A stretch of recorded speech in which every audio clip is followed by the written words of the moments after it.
ከወያለው ጋር እኩል ሰዓት መጮት ይሄ ነው ትርፉ። በቃ ካርሱን ያጋባባል። በቃ ይሸጣል የሆነ ክለብ በእናትህ ደግሞ አቋም ይለካ አቋም መለኪያ ምናምን የኔ አቋም እንዴት ነው የሚለካው? እኔ እኮ በጣም እኮ ነው የምችለው። እንዴ ምናል ሄዶ ቆሼ ቆምቦሬ ይለካ ካቋሙን ሲጀመር የኔ አቋም በሊት ነው እንዴ የሚለካው? እኔ ለምን ነው ከሎካል ቲም ጋር የምታጫወቱኝ ነው አሁን ጥያቄ። በቃ ቀጣምጥኝ ሻምፒዮንስ ሊግ ብቻ ነው የምጫወተው። ጨርሻለሁ። ደብሮኛል። የሀገሮች ጨዋታ ደብሮኛል። አንቺም ዩናይትድ እኔም ዩናይትድ ብሎ አሳመነና ሊድስን ወሰደና በፔናልቲ ይዞ ለጠፋት። ወድንም ጥላ ፒኤስጂ ለምን ፔናልቲ እንዳልተጫወተ አሁን ገባኝ። እዚህ ፍሬንድሊ ምናምን የለም። አይ አያውቁትም ፍሬንድሊን አባት ያባብላሉ ያረጉና ወስደው መጨረሻ ላይ ጉድ ይሰራሉ። አይ ወንድም ተላቀፋት ታው እንዲህ አይነት ነገር እንዴ! አሁን ሊጉ ይጀመር በቃ የሆነ ፕሌይ በተናውን ፈልጉና ጠቅ አድርጉለት ወደ ሊጉ ይግባ ዩናይትድ እንጂ እዚህ ፍሬንድሊ ላይ ከቆየ ይፈጃል። አይ ይቆመ ነገር ጥሩ አይደለም እንዴ! ጨረሳቸው። ዛሬም ሌላ ድል ሌላ ዋንጫ አሳክተናል ማለት ነው። ማንቸስተር ዩናይትድ ከሊድስ ጋር አንዳቻ ቢያጠናቅቁም በፔናልቲ 5-4 በማሸነፍ ዋንጫ ማንሳት ችሏል። ብሩኖ ፈርናንዴስ ፔናልቲ ስቷል። በጣም ለመደበር ሞክሮ ነበረ። ማንቸስተር ዩናይትዶች ያን ያክል ጨዋታውን ማሸነፍ የፈለጉ አልመሰለኝም። ምክንያቱም ማይክል ካሪክ ራሱ ከረፍት በኋላ ሲደበርባቸው ነበር። ጭራሽ ማዳያሉን አስወጥቶ ዳረን ፍሌቸር ምናምን አስገብቶት ነበር ማለት ነው። ኮይለርም በአንድሬ ሳንቶስ ምናምን ቶምሰንን ግን በማስገባቱ በጣም ነው ደስ ያለኝ። የወደፊት የዩናይትድን ኮከብ አይተነዋል ብዬ አስባለሁ። ከዛ ውጭ ጨዋታው እነ ብሩኖ ፈርናንዴስ እነ ቴሌማንስ ምናምን ገብተው ነበረ። ከረፍት በኋላ ያን ያክል ነው ጨዋታው። ምንም ጥያቄ የለውም። እስከ ረፍት በጣም ማራኪ ጨዋታ ነበረ። ብሩኖ ፈርናንዴዝም ፑል መልሶበታል። አንድ ጎል ተሽሮብናል። ጨዋታውም ጭራሽ ወደ ፔናልቲ አያመራም ነበር። ብሩኖ ፈርናንዴዝ ያስቆጠረው ኳስ ኦፍሳይድ አልነበረም በጭራሽ። እኔ በዚህ ኦፍሳይድ ነው የሚለኝ ጋር እወራረዳለሁ። በጭራሽ አልነበረም። ግን ያው ቫር ምናምን እንደዚህ አይነት ላይ ስለሌለ ጸድቆ ኦፍሳይድ ተብሎ ያ ጎል ተሽሯል ማለት ነው። ግን ጨዋታው በቃ አሪፍ ነው። ለወጣቶች ነበር ብዙ ድል ሲሰጥ የነበረው። የወዳጅነት ጨዋታ ነው። ያን ያክል እንትን የሚል ነገር አይደለም። እና ጨዋታው እንዴት ተመለከታችሁት? ሀሳብ አስተያየታችሁን አካፍሉ። እሺ አንዳቻ ተጠናቋል ጨዋታው። በፔናልቲ ግን አሸንፈናል። ገብቷችኋል? ፔናልቲ እያሻሻልን ነው። ፒኤስጂን በፔናልቲ ነው ማስደበር የምንችለው። ገብቷችኋል? ቀጣይ ዓመትም ማለት ማይልስ ሉዊስ ኬሊ እንደማይወጣ ግልጽ ነው። ምንም እኮ በቃ አሳየን። ገብቷችኋል አይደል ማለት ነው። ዋናው ነገር ማለት ነው በዚህ ፕሪሲዝን የተማርነው ምንድነው ደጋፊዎች እንዴት መደሰት አለባቸው፣ ኦፖነንቶች ቋጣሪዎች እንዴት ይደሰቱ የሚለውን ነገር ነው። ገብቷችኋል? ለእናንተ አሁን እዚህ ጋር ደስታ ትንሽ እየሰጠናችሁ፣ ምክንያቱም ቀጣይ ዓመት ላይ ህይወትህን ነው የምናበላሸው። የሁሉንም ሙሉ 38ቱንም ጨዋታ ሳንሸነፍ ምን በለው። ገብቷል አይደል ማለት ነው። ስለዚህ ይህን ፕሪሲዝን መደሰት አለባችሁ። ለእናንተ ስንል ነው አቻ የምንወጣው የምንሸነፈው ምናምን ነገር። አሁን ዛሬ በፔናልቲ ያሸንፈናል። ዞሊስ የሚያምር ፔናልቲ ነው መጨረሻ ላይ የመታው። ገብቷል አይደል ማለት ሙሉ ጨዋታውን ግን ማለት ነው ማክስ ዳውመን ትንሽ ራስን አስተካክል። የእውነት ልጅና አይኖ ግን ኳስ ትንሽ መልቀቅ ከጀመርክ አንተ በጣም ብዙ ቻንስ አግኝተህ ነበር። ዛሬ ኳስ የሚለቀቁ እያጠፍክ ምናምን ነበር። እሱን ተጠቀመው። ገብቷል አይደል ማለት ነው። ስለዚህ ያበደ ጨዋታ ነው ዛሬ የተጫወተው። ለውጥ አለ፣ የሚታይ ለውጥ። ዛሬ 3 ቁጥሯ በዚህ ጋር ነች። በጣም ትልቅ ለውጥ ነው። እስኬሊን አንገዛም። አሁን ጎላ ገባ ምናምን ብለው 200 ምናምን ሊጠይቁ አንገዛም። ሲጀመረው ከጣሉት ምናምን ነው ያለው እንጂ እኛ አንገዛም። እሱ ነው እኮ ጎል ይግባባችሁ። እንደዛ ካልሆነ ቀጣይ ሲዝን ልንግባባ አንችልም። ገባችሁ አይደል? በቃ ይግባ እንዲህ ይልመድባችሁ። 3-4 ጎል እንዲህ ሰፋ ያለ ገባ እንዲህ በዛ ሲል ጎል ደስ ይላል።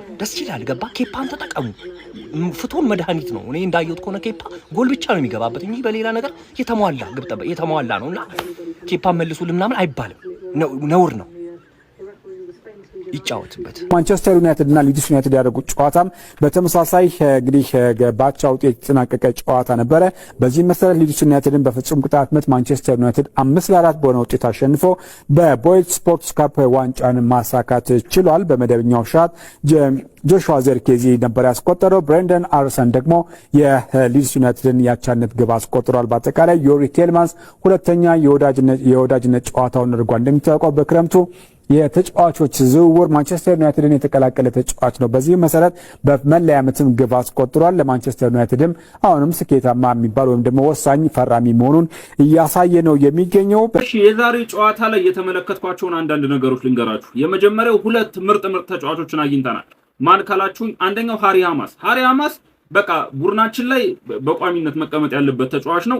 ሌላው ደግሞ ቶምሰን የምትባለው እቺ ከቶተናም ያመጣናት በዚህ ዓመት በፍሬ ያመጣናት ተጫዋች የምትገርም ዊንገር ናት። ገና 18 ዓመቷ ነው። እሷን በደንብ ተጠቅመናለች። ግን ሃሪ ሃማስ ሉክሾን መተካቱን ለሚችል አቅም ያለው ልጅ ነው። እኔ ባለፈውም ስናገር ነበር ስለዚህ ልጅና በጣም የሚገርም ልጅ ነው። የፍሌቸር ልጆች ግን ሁለቱም አይችሉም።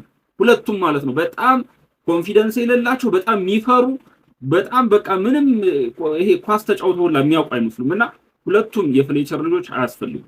ምክንያቱም ሁለቱም ደግሞ ሚድፊልደር ናቸው። አያስፈልጉም። በቃ ሚድፊልደር አንፈልግም እኛ እና ሁለቱ አያስፈልጉም። ሁለቱ ግን ምርጥ ተጫዋቾች ናቸው። እና ሌላው ደግሞ ብሪያን ምቤሞን ረጅም ሰዓት ማጫወት ምናምን ያስፈልጋል። በቃ ብሪያን ምቤሞ ይችላል እና ተገማሽ ተጫዋች ማድረግ ነው እሱን ረጅም ሰዓት ማጫወት። በቃ 20 ደቂቃ ከተጫወተ ማስወጣት ነው ዝም ብለህ። ምቤሞን ረጅም ሰዓት ማጫወት አያስፈልግም። በቃ ይችላል። በቃ አየነው። ሌላው አማድ ዲያሎ አልተመለሰም በዚህ ማለት አማድ እዛው የአምናው አማድ ነውና አማድና ዲያሎት አልተመለሱም። ሁለቱም እዛው እንዳስቀመጥናቸው እንደተነከሩ ናቸው። አሁንም ሁለቱ ተጫዋቾች በዚህ ዓመት የሚያስፈልጉ አይመስለኝምና በቃ ያው ዳሎት መቼም የሚመለስ ተጫዋች አይደለም። እኔ አማድን ግን ጠብቄው ነበር፣ ግን ያው ምንም አልተሻሻለም አማድና ይሄን ነገር ተመልክቻለሁ ዛሬ። ይመቻል ወንድሜ ያዕቆብ አልቻልክም ወይ? አይዟችሁ በዚህ በቀጠላችሁ ነው።